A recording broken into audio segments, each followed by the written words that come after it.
दिख रहा है ना क्लियरली? हाँ सर। Yes sir. ओके, सो मैं ज्यादा पास में नहीं आऊंगा सो दैट ब्राइटनेस के बारे में कोई दिक्कत नहीं आए। कल कहां तक पहुंचे थे वेक्टर्स में? तो हमने कहा था वेक्टर्स इज नथिंग बट, इसको हेड रहेगा,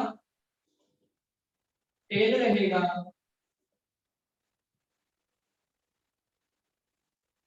लेंथ ये मैग्नीट्यूड देने वाली है, ठीक है, एंड एरो हेड ये डायरेक्शन देने वाला है, ठीक है।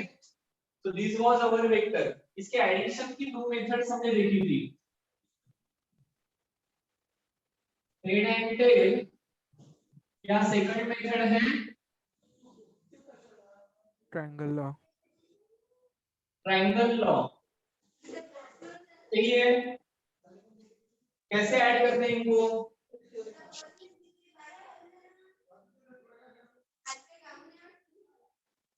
तो इनको ऐड करने का तरीका है, दो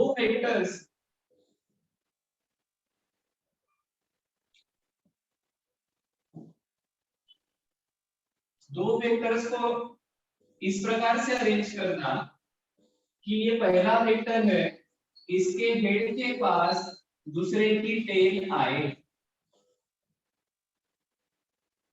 पहले वेक्टर के हेड के पास अगर दूसरे की टेल आती है तो vector joining from tail of first to head of second will represent their addition.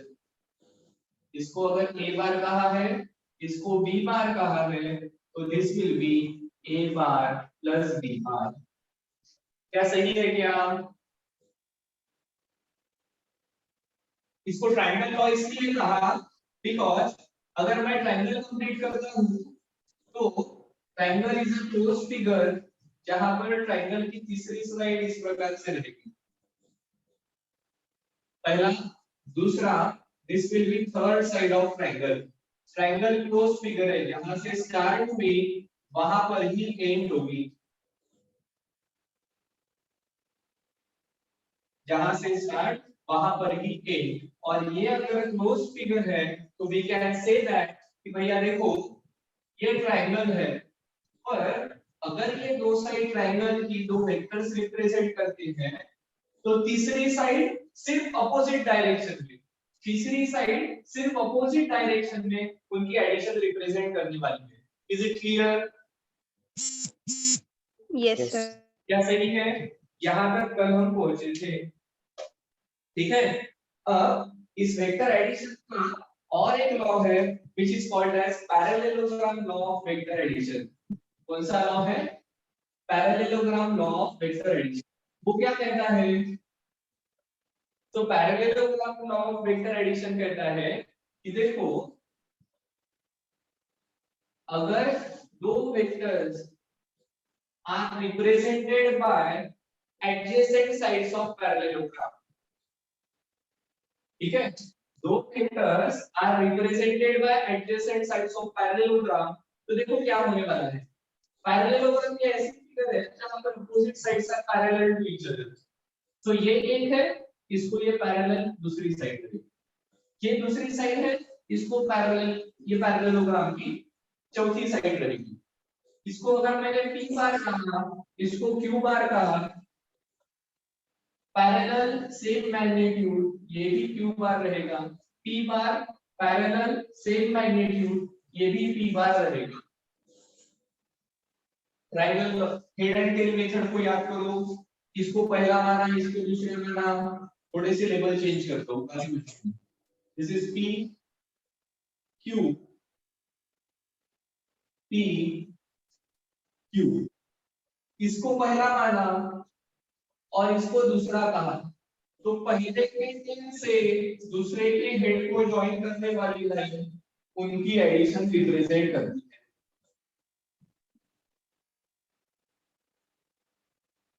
पहले के टेल से दूसरे के हेड को ज्वाइन करने वाली लाइन इन दोनों की एडिशन मतलब r bar that is p bar plus q bar represent करेगी। क्या सही है क्या? Yes, sir. अगर दो vectors are given by adjacent sides of parallelogram, adjacent side मतलब एक ही पॉइंट से शुरू होने वाली है, ठीक है। तो पैरेललोग्राम का diagonal starting from common and, ये दोनों साइड्स के जो एंड है ना, यहां से शुरू होने वाला डायगोनल इनकी एडिशन रिप्रेजेंट करता है। क्या सही है? Yes sir. एक चीज पक्के से ध्यान में रखो, दो वेक्टर्स के बीच का एंगल कैसे निकालना, कौन बताएगा? How to find out angle between two vectors? Sir, दो वेक्टर्स के बीच का एंगल निकालना है तो उनको टेल टू टेल जॉइन करो। A bar, this is B bar, tail to tail join किया है तो दो एंगल यहाँ पर है, एक ये बड़ा वाला, ये छोटा वाला। कौन सा कंसीडर करना? सर, छोटा वाला angle will be the angle between two vectors.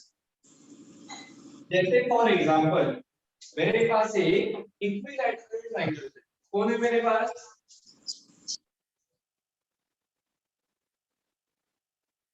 ये कोई एक इक्विलैटरल ट्रायंगल है, ए बी सी, ठीक है। डायरेक्शन बता देता हूं। Triangle is a closed figure, क्या सही है? Triangle is a closed figure. अब आप मुझे A B bar and B C bar का एंगल बता दो। बी सी बार एंड सी ए बार का एंगल बता दो, एंड तीसरा सी ए बार एंड ए बी बार के बीच का एंगल बता दो। जरा सोचो और मुझे ये एंगल्स के बारे में बता दो।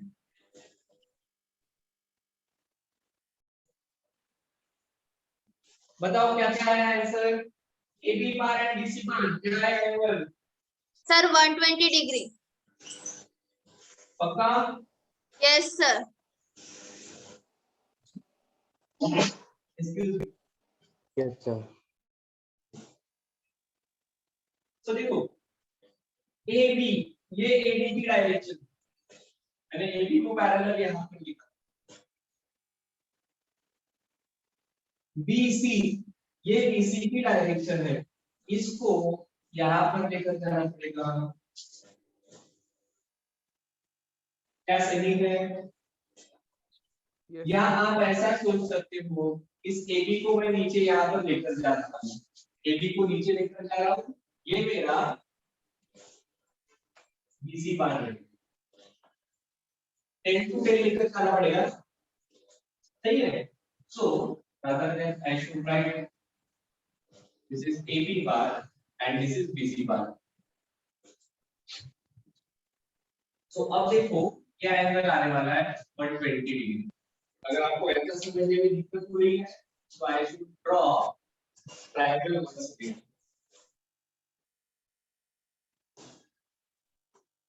देखो ये AB बार है, this is BC bar and ये AC बार, ये डायरेक्शन से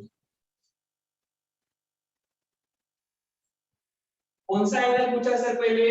AB और BC, BC और AB को टेल टू टेल जॉइन करो, ये टेल है तो AB को एक्सटेंड करो, ये AB की डायरेक्शन है,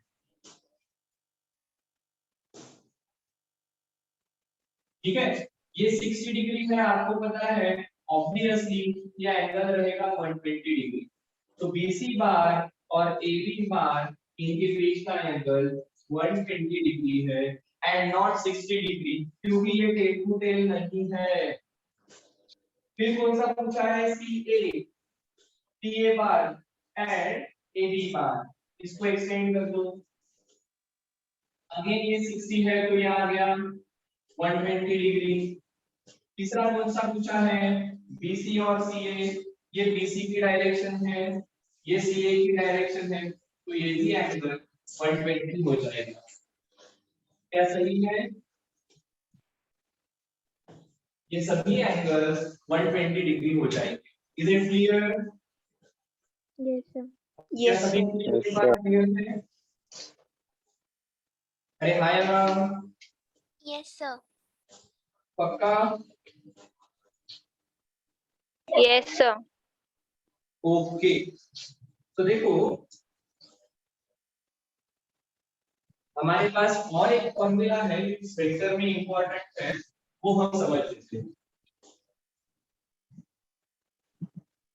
bye the way vector addition में एक पार्ट है, उसे भी देख लेंगे।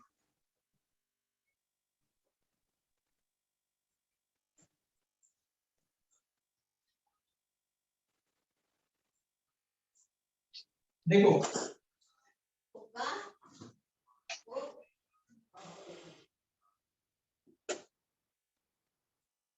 ये ए बार है और ये बी बार है। सो ए बी बार देखो क्या आता है, A bar plus B bar and B bar plus A bar क्या आता है देखो। तो ए बार प्लस बी बार करना है तो मुझे बी बार इतना वेक्टर ए बार के पास लाना पड़ेगा। सही है, मैग्नीट्यूड सेम, डायरेक्शन सेम, ये बी बार है तो इसको बी बार होगा। पहले के टेल से दूसरे के हेड को जॉइन करने वाली लाइन ए बार प्लस बी बार करेगी। अगर मुझे, क्योंकि यहाँ पर मैंने इसको पहला माना इसको दूसरा माना, अब मुझे बी बार प्लस ए बार करना है, मतलब अब मेरा बी बार वेक्टर है तो ए बार दूसरा रहेगा, दूसरे वेक्टर को पहले के टेल के पास ले लेगा। सही है, ये मेरा दूसरा वेक्टर बन गया। अब मैं क्या कर रहा हूँ, पहले के टेल से दूसरे के हेड को जॉइन करने वाली लाइन निकालनी है। This is B bar plus A bar. अब थोड़ा सा मैं इस पार्ट को इरेज करता हूँ, देखो तो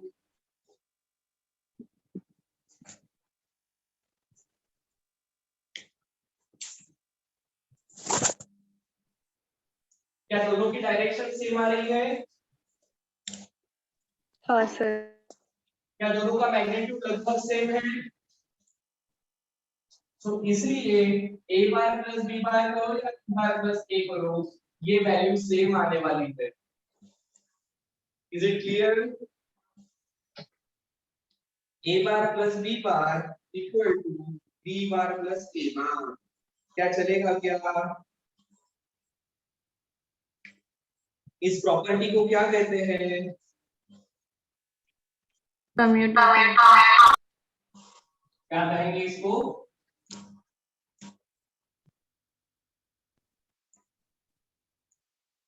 commutative. a bar plus b bar equal to b bar plus a bar, vector addition is commutative. Similarly अगर आप a bar plus b bar plus c bar करते हो, जहां पर पहले a bar plus b bar किया और उसमें c बार मिलाया, तो आपका रिजल्ट वही आएगा जो पहले b बार प्लस c बार करो और उसमें a बार मिलाओ। a बार प्लस b बार उसमें c बार मिलाया तो रिजल्ट वही आएगा अगर आप पहले b bar plus c bar करते हो और उसमें a बार मिलाते हो। इस प्रॉपर्टी को क्या कहते हैं? Associated. Vector addition is associative. ठीक है, वेक्टर एडिशन इज एसोसिएटिव। क्या सही है? Yes sir. और इम्पोर्टेंट पार्ट हम यहाँ पर डिस्कस कर लेते हैं कि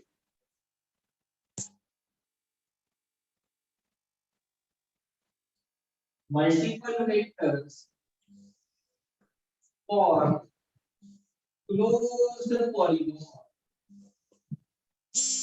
अगर मल्टीपल वेक्टर्स है जो क्लोज पॉलीगॉन फॉर्म करते हैं, then their addition will be equal to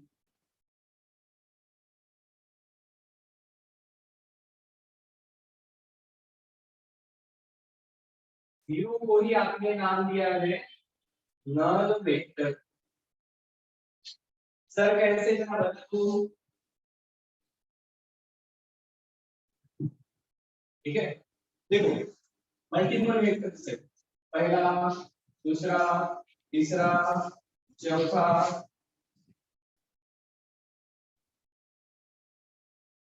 पांच और ये 6। ठीक है, देखो हाँ ये मल्टीपल वेक्टर्स है। क्या हुआ, जहां से स्टार्ट हुआ वहां पर एंड हुआ, इसलिए इसको क्लोज कहा है। जहां से स्टार्ट वहां पर and, that's why this is the close figure. अब देखो ये स्टार्टिंग पॉइंट है, पहला माना इसको, दूसरा, 3, 4, 5, 6।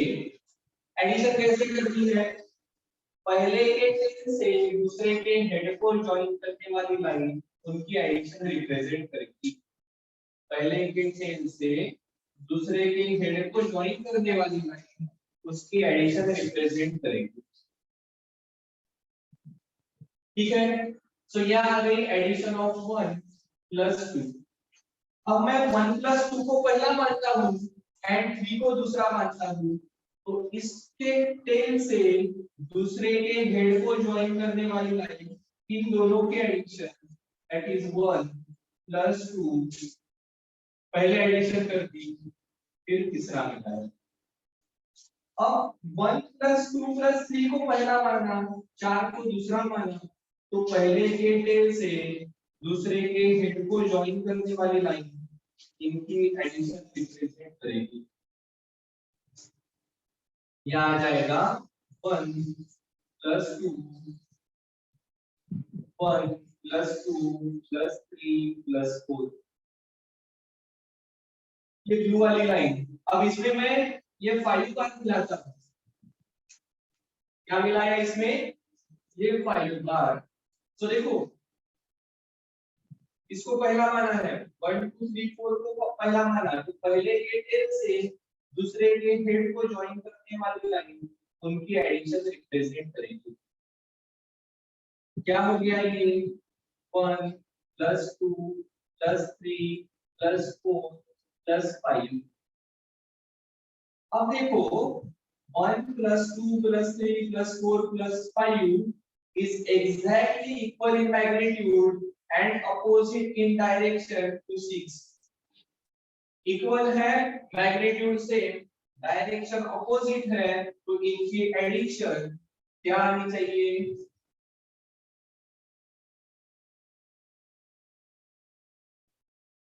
दो फोर्सेस है equal, direction opposite, net force कितना होता है 0 सो इनकी एडिशन कितनी आएगी 0। 0। क्या सही है क्या, यस सर। हाँ सर बिल्कुल सही है। ठीक है, सो अगर मल्टीपल वेक्टर्स एक क्लोज पॉलीगॉन फॉर्म करते हैं तो उनकी एडिशन 0 आएगी। Is it clear, yes sir. Yes sir. पक्का। चलो अब थोड़ा सा और आगे जाते हैं।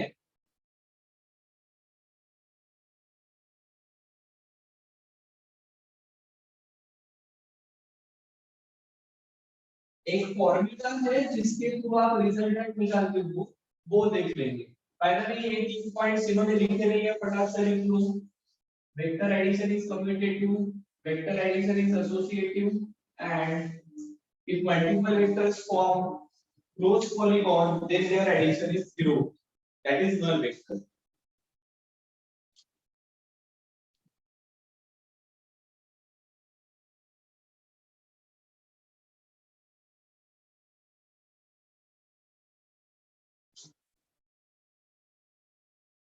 हो गया क्या,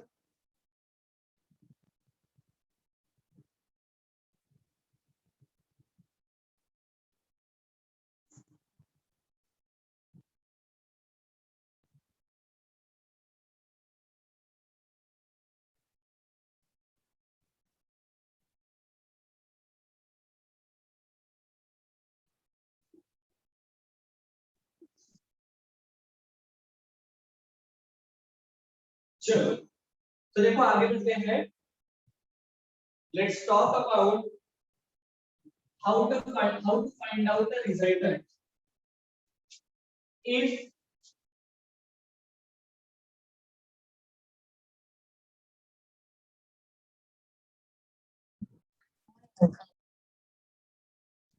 if two vectors and angle between them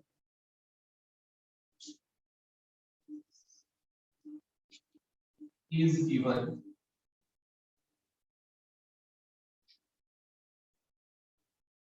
दो वेक्टर्स और उसके बीच का एंगल अगर दिया होगा तो हम उसको निकाल सकते हैं क्या?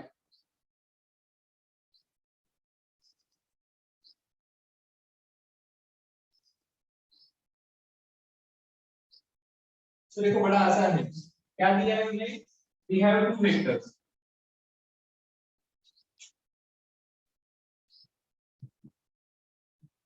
p बार q बार, इनके बीच का एंगल थीटा दिया। सर इसको तो हम निकाल सकते हैं, बिल्कुल सही, हम इसको निकाल सकते हैं, बट अब हम चाहते हैं कि हम इसका कुछ फॉर्मूला निकाल सकते हैं। अदरवाइज ग्राफिकली तो हम चीज को निकालना ही है। कैसे निकाला था? पैरेललोग्राम कंप्लीट कर दो, ठीक है।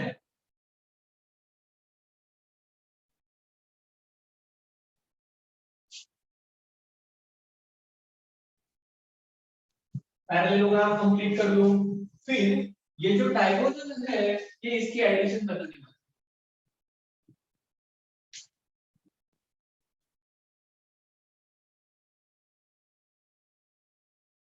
ठीक है। This will be r bar which is equal to p bar plus q bar. ये q बार है तो ये भी q बार रहेगा, ये p बार है तो ये भी p बार रहेगा। देखो मैं एक छोटा सा कंस्ट्रक्शन कर रहा हूं। व्हाट आई एम डूइंग, इसको एक्सटेंड किया और यहां से परपेंडिकुलर ड्रॉप किया,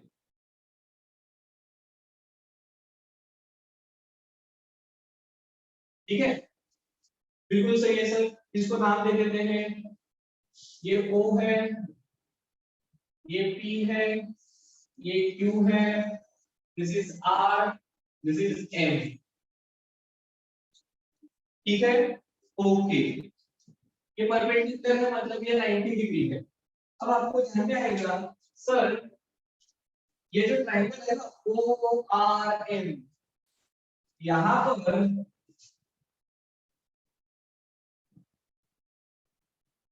हम पाइथागोरस का थ्योरम लगा सकते हैं and we can write OR का स्क्वायर इक्वल टू OM का स्क्वायर प्लस RM का स्क्वायर। क्या सही है? OR का स्क्वायर कि इसका स्क्वायर इक्वल टू OM का स्क्वायर प्लस RM का स्क्वायर, बिल्कुल सही है सर। बट अब देखो OR मतलब क्या R है, OM is actually OP plus PM का स्क्वायर एंड RM का स्क्वायर। अब थोड़ा सा एक जादू कर देते हैं, देखो ये भी Q है, ये भी Q है, ये P है, P और Q के बीच का एंगल थीटा है तो ये भी एंगल थीटा है। तो ये इस ट्रायंगल में देखो TRM sin थीटा की value opposite RM upon hypotenuse which is Q, इसका मैग्नीट्यूड Q कितना रहेगा? So therefore RM equal to Q sin theta. Similarly cos theta की वैल्यू देखो, cos theta adjacent EM upon hypotenuse Q, therefore PM equal to Q cos theta. क्या सही है? देखो यहाँ पर वैल्यू पुट कर सकते हैं क्या, OP ओपी का मैग्नीट्यूड क्या है P। इसको एक्सपांड कर देता हूं पहले। हाँ, ओपी स्क्वायर प्लस पीएम का square plus 2 times OP into PM plus RM का स्क्वायर। अब वैल्यूज पुट करता हूं। ओपी मतलब P है, P स्क्वायर। पीएम की वैल्यू निकाली Q cos थीटा। पीएम का स्क्वायर मतलब Q square cos square theta plus 2 times OP मतलब P। पीएम मतलब कौन है? पीएम मतलब सर Q cos थीटा है प्लस आरएन का स्क्वायर। आरएन की वैल्यू निकाली है Q square sin square theta. RN की वैल्यू है Q sin थीटा, उसका square Q square sin square theta. थोड़ा सा इसको देखो तो कुछ कॉमन निकलता है सर। Q स्क्वायर कॉमन निकल गया, sin square theta plus cos square theta जिसकी वैल्यू 1 आ जाएगी। r स्क्वायर की वैल्यू आने वाली है p का स्क्वायर प्लस q का square plus 2pq cos theta. therefore r आप डायरेक्टली निकालोगे अंडर रूट पहले वेक्टर का स्क्वायर प्लस दूसरे वेक्टर का स्क्वायर प्लस 2 टाइम्स पहले वेक्टर का मैग्नीट्यूड दूसरे का magnitude into cos of angle between them. क्या सही है फिर? Yes sir. क्या हो गया सर? बिना डायग्राम निकाले अगर वेक्टर्स पता है और इनके बीच का एंगल पता है तो बिना डायग्राम के विदाउट ग्राफिकल मेथड आप उसको कैलकुलेट कर सकते हो। सर कैलकुलेट तो कर दिया, दिक्कत बाकी है। क्या दिक्कत है सर? इस आर की डायरेक्शन का कैसे बताएंगे? हमें तो p पता है, q पता है, और उनके बीच का एंगल पता है। आर की डायरेक्शन कैसे बताएंगे? Can we find out R की डायरेक्शन? वो भी निकाल सकते हैं, कोई टेंशन वाला काम नहीं है, छोटा सा काम करेंगे। देखो क्या किया हमने, एक और परपेंडिकुलर ड्रॉ कर दिया फ्रॉम P और R, इसको नाम दे दिया N। ठीक है, और अब हम कह रहे हैं ये R बार जो है वो P के साथ अल्फा एंगल बताता है, Q के साथ बीटा एंगल बताता है। क्या सही है? हाँ सर बिल्कुल सही है। अब देखो अगर ये एंगल बीटा है, ये दोनों पैरेलल साइड हो गई, ये ट्रांसवर्सल है, तो ये अल्टरनेट एंगल ये भी बीटा हो जाएगा। अरे हाँ सर बिल्कुल सही है। ये 90 डिग्री है तो ये भी 90 डिग्री रहेगा। क्या सही है क्या? यस तो देखो सर। अब इस पीएन के बारे में बात करते हैं। इसके बारे में पीएन के बारे में कहाँ पर बात करूँ? पीएन के बारे में यहाँ पर बात करें।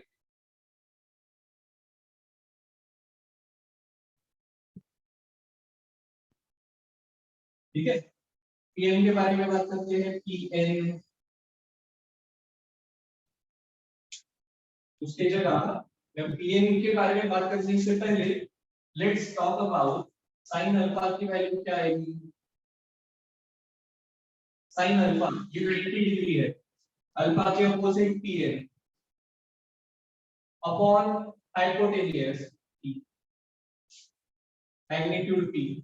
सिमिलरली साइन बीटा के बारे में बात करते हैं। Sine beta, sine beta beta के अपोजिट वाली साइड पी है अपॉन 90 डिग्री के अपोजिट हाइपोटेन्यूज। पीएन की वैल्यू क्या आ जाएगी? p sin alpha equal to q sin beta. Sir equal to कैसे लिखा? क्योंकि ये pn की वैल्यू है, pn तो सेम है, यही लाइन के बारे में बात कर रहे हैं। तो pn equal to sin p sin alpha, pn equal to q sin beta. यहां से आप लिखोगे q upon sin alpha equal to p upon sin beta. क्या सही है? पहला रिलेशन आ गया। अब देखो मैं ये बड़े ट्रायंगल के बारे में बात कर रहा हूँ। ये एकदम बड़ा ट्रायंगल, साइन अल्फा की वैल्यू क्या रहेगी?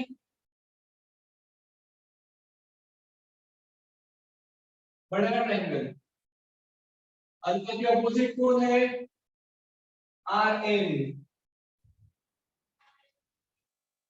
हाइपोटेन्यूज कोण है 90 के अपोजिट सर आर। यहाँ पे देखो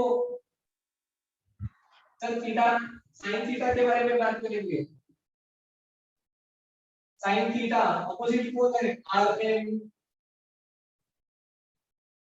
हाइपोटेन्यूज कोण है सर क्यू। आर एन की वैल्यू क्या आ गई R sine alpha. R N की वैल्यू क्या आ गई क्यू साइन थीटा। देखो तो क्या बन रहा है ये बन जाएगा देखो ये साइन अल्फा नीचे जाएगा Q upon sine alpha. Q upon sine alpha ये साइन थीटा इधर आ जाएगा R upon sine theta. One और टू को देखो तो जरा सर ये बता रहा है एलएचएस सेम है तो आरएचएस सेम होनी चाहिए। So P upon sine theta equal to Q upon sine alpha equal to R upon sine theta.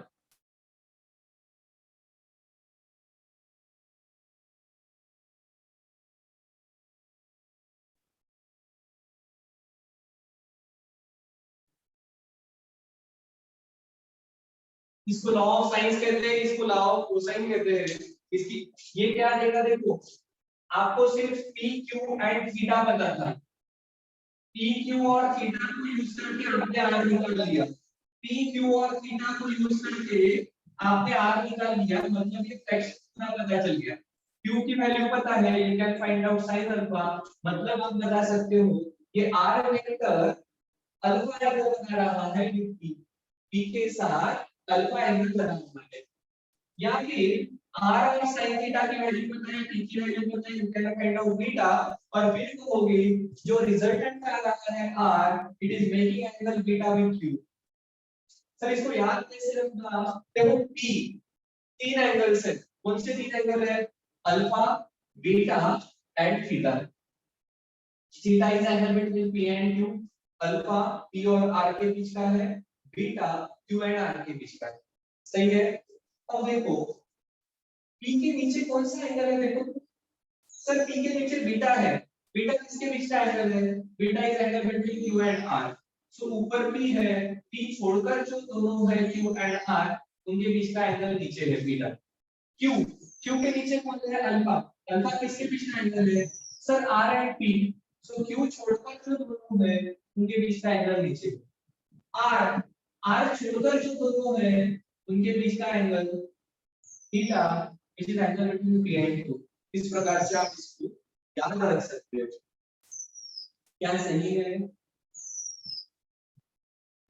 हाँ सर। वेक्टर्स का रिजल्टेंट एंड उसकी डायरेक्शन विदाउट डायग्राम आप इन फॉर्मूला के थ्रू निकाल सकते हो। So here there is a transition जहां हम पिक्टोरियल डायग्राम की जगह पर शिफ्टिंग टुवर्ड्स अलजेब्रा और अरिथमेटिक। ओके मतलब क्या वेक्टर्स को हम विदाउट डायग्राम भी रिप्रेजेंट कर सकते हैं। बिल्कुल सही है हम वेक्टर्स को विदाउट डायग्राम भी रिप्रेजेंट कर सकते हैं। बाहर जाने से पहले हमें और एक चीज समझनी है उसके पहले से फटाक से नोट डाउन करो।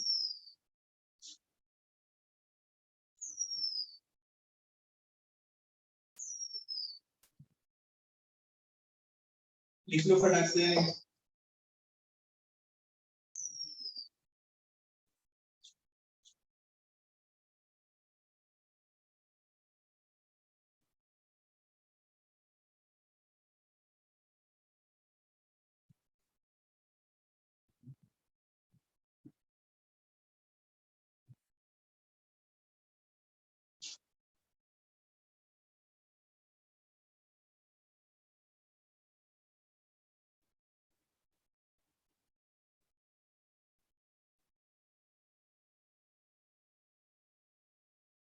सर झालं.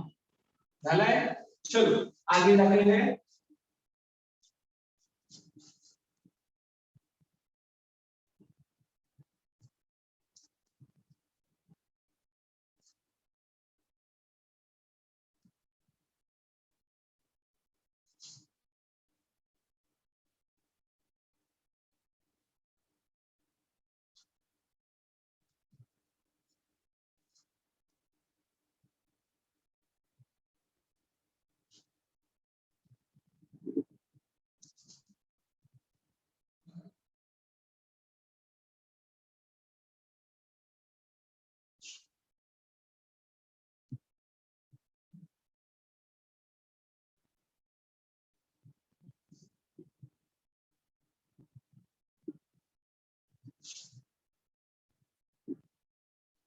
तो देखो अभी हमने क्या किया था, हमने आइदर एडिशन या रिजल्टेंट फाइंड आउट किया। तो एडिशन या रिजल्टेंट मतलब क्या है, सो दोनों का कंबाइंड इफेक्ट क्या होगा। हम कह रहे थे कि सर एक फोर्स ऐसा है P बार, दूसरा फोर्स ऐसा है Q बार, ठीक है, ये दोनों फोर्सेस है, एक फोर्स है P बार, एक फोर्स है Q बार। तो अगर ये फोर्स किसी ऑब्जेक्ट पर लग रहा है तो इसके ऊपर लगने वाला रिजल्टेंट फोर्स बता। हमने कहा ये रिजल्टेंट फोर्स रहेगा under root p square plus q square plus 2 times p into q into cos of angle between them। ठीक है, सो बेसिकली किसी ऑब्जेक्ट पर इस प्रकार से p पर हमने एक्ट करना इज इक्विवेलेंट टू इसके ऊपर r ने एक्ट करना। ठीक है, सो बेसिकली दोनों का कंबाइंड इफेक्ट, एक इफेक्ट क्या रहेगा वो हम निकालने की कोशिश करते हैं। सर क्या इसके अपोजिट हो सकता है क्या? और vector can be considered as addition of, so देखो मेरे पास ये कोई वेक्टर है r1, r ने इसको नाम देता हूं मैं अभी n बार, और मैं कह रहा हूं कि सर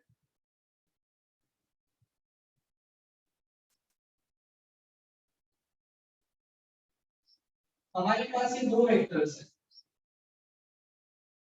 कोई भी दो random vector a bar and b बार, तो somehow can we express this m bar, can we express this m bar as addition of these two? ये दो वेक्टर की एडिशन के फॉर्मेट में हम एक बार को रिप्रेजेंट कर सकते हैं क्या? देखो फिर से एक बार, अभी तक हम कर रहे थे दो वेक्टर का एक वेक्टर बना, resultant combined effect find out करना।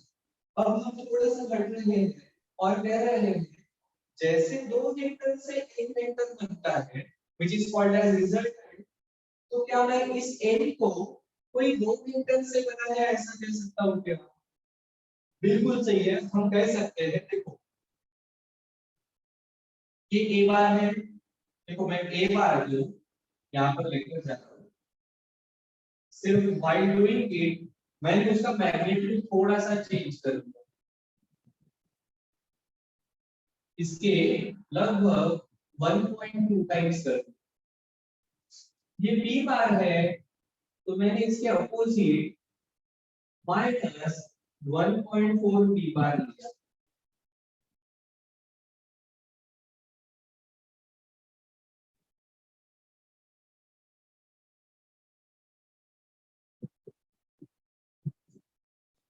इसको पहला माना, इसको दूसरा माना, पहले के टेल से दूसरे के हेड को ज्वाइन करने वाली लाइन उनकी एडिशन रिप्रेजेंट करती है। पहले के टेल से दूसरे के हेड को ज्वाइन करने वाली लाइन इन दोनों की एडिशन रिप्रेजेंट करेगी। क्या सही है? आंसर बिल्कुल सही है। सो देखो अभी हमने क्या किया, m bar equal to 1 bar plus 2 bar, ठीक है, सो ये आ जाएगा 1.2 times of a plus minus 1.4 times of b, that is alpha a bar plus beta b bar। क्या लिख सकते हैं हम? Alpha a bar plus beta b bar। इसका मतलब क्या है? This m bar, which is a general vector, can be represented as addition of two। जैसे दो वेक्टर्स का एक वेक्टर बन सकता है, बिल्कुल वैसे ही एक वेक्टर कोई भी दो वेक्टर की एडिशन करके रिप्रेजेंट कर सकते हैं। सिर्फ हमें उन वेक्टर्स को अल्फा या बीटा इन स्केलर से मल्टीप्लाई करना पड़ेगा।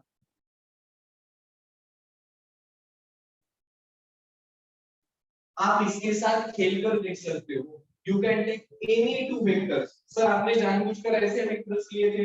नहीं, अलग लेते थे। इसको ले लिया अभी ए बार और बी बार में ऐसा है।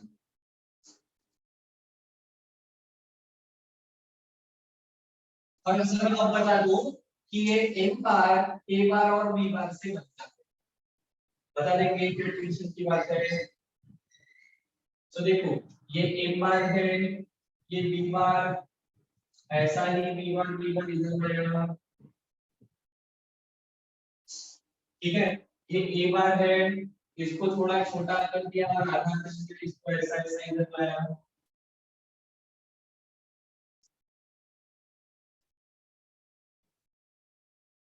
A bar B bar, so this is A की डायरेक्शन, ये ए है ना, इसको कहा -0.8 times of A bar, -0.8 times of A bar. ये बी बार है, ये जैसे के वैसे ही रखता है।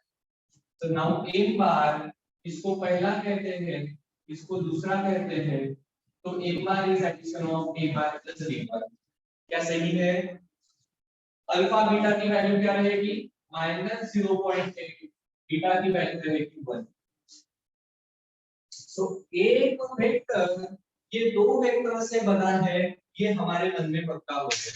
और अगर ऐसा है एक वेक्टर ये दो वेक्टर से बना है, कोई भी दो वेक्टर है, तो सर हम हमारे चॉइस से दो वेक्टर ले सकते हैं क्या?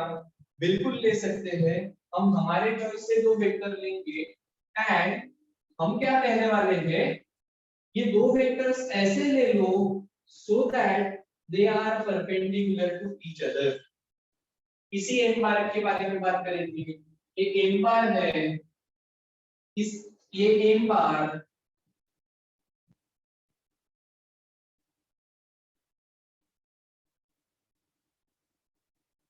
एक x डायरेक्शन का है mx, एक y डायरेक्शन का है m bar। This m bar is made up of two vector mx bar plus my bar। ये p bar है, this p bar can be considered as made up of two vector px bar plus py bar।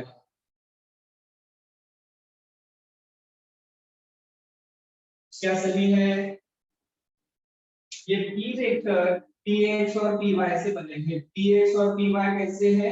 x is along horizontal, y is along vertical। इन दो vector से बना है, x is along horizontal, y is along vertical। सो एक vector दो vector से बना है। Rather than हमने ऐसा कहा ये एक वेक्टर के दो कंपोनेंट्स है, ये एक वेक्टर के ये दो कंपोनेंट है। This process is called as vector resolution। एक वेक्टर को दो कंपोनेंट में रिजॉल्व करना, एक component is in around x direction, another component is around y direction. इस प्रोसेस को कहते हैं वेक्टर रिजॉल्यूशन। इसके पहले हम क्या कर रहे थे? इसके पहले हम रिजल्टेंट फाइंड आउट कर रहे थे। एक दो वेक्टर का एक वेक्टर निकालना इज रिजल्टेंट, एक वेक्टर को दो कंपोनेंट में ब्रेक करना इज रिजॉल्यूशन। कल हम वेक्टर रिजॉल्यूशन से आगे जाएंगे।